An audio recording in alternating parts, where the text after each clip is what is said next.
17ರಲ್ಲಿ ಇದು ಕಟ್ಟಡ ಆಗ್ತಾ ಇದ್ದಿದ್ದು. ಹಾ 1600ರಲ್ಲಿ ಇದು ವೆಂಕಟಪ್ಪ ನಾಯಕ ರಾಜ ಇದಾಗಿರೋದು, ಆಡಳಿತ ಮಾಡಿರೋದು. ಆಡಳಿತ ಓಪನ್ ಸೆರೆಮನಿಗೆ ವೆಂಕಟಪ್ಪ ನಾಯಕ ಸಿದ್ರು. ಎರಡನೇ ಶಿವಪ್ಪ ನಾಯಕ, ಮೂರನೇ ಕೆಳದಿ ಚೆನ್ನಮ್ಮ ರಾಯ. ಏಳು ಸುತ್ತಿನ ಕೋಟೆ. ಫಸ್ಟ್ ಸುತ್ತಲೂ ನಾಗರಕಟ್ಟೆ ಒಂದು ಕೊಳ ಇದೆ. ಎರಡನೇ ಸುತ್ತಿಗೆ ಗೇಟ್ ಇದೆ. ಮೂರನೇ ಸುತ್ತಿಗೆ ಇದೇ ತರ ಲೆವೆಲ್. ಇಲ್ಲಿ ರೆಗ್ಯುಲರ್ ಆಗಿ ಸ್ಟೇ ಮಾಡ್ತಾ ಇದ್ರು ಅವರು ಅವಾಗ?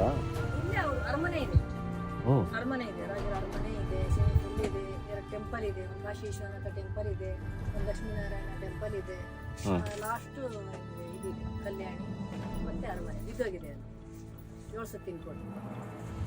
ಶಿವಾಜಿ ಮಗ ಸಂಭಾಜಿ ಅವರಿಗೆ ಇಲ್ಲಿ ಕೆಳದಿ ಚೆನ್ನಮ್ಮ ರಾಣಿ ಆಶ್ರಯ ಕೊಟ್ಟಿರೋದು. ಶಿವಾಜಿ ಮಗ ಸಂಭಾಜಿ ಇವರ ಕೆಳದಿ ಚೆನ್ನಮ್ಮ ಆ ಶಿವಾಜಿನ ಮಾವೂರು ಶಿವಾಜಿ ಇಲ್ಲಿವರೆಗೂ ಕನೆಕ್ಷನ್ ಇತ್ತ?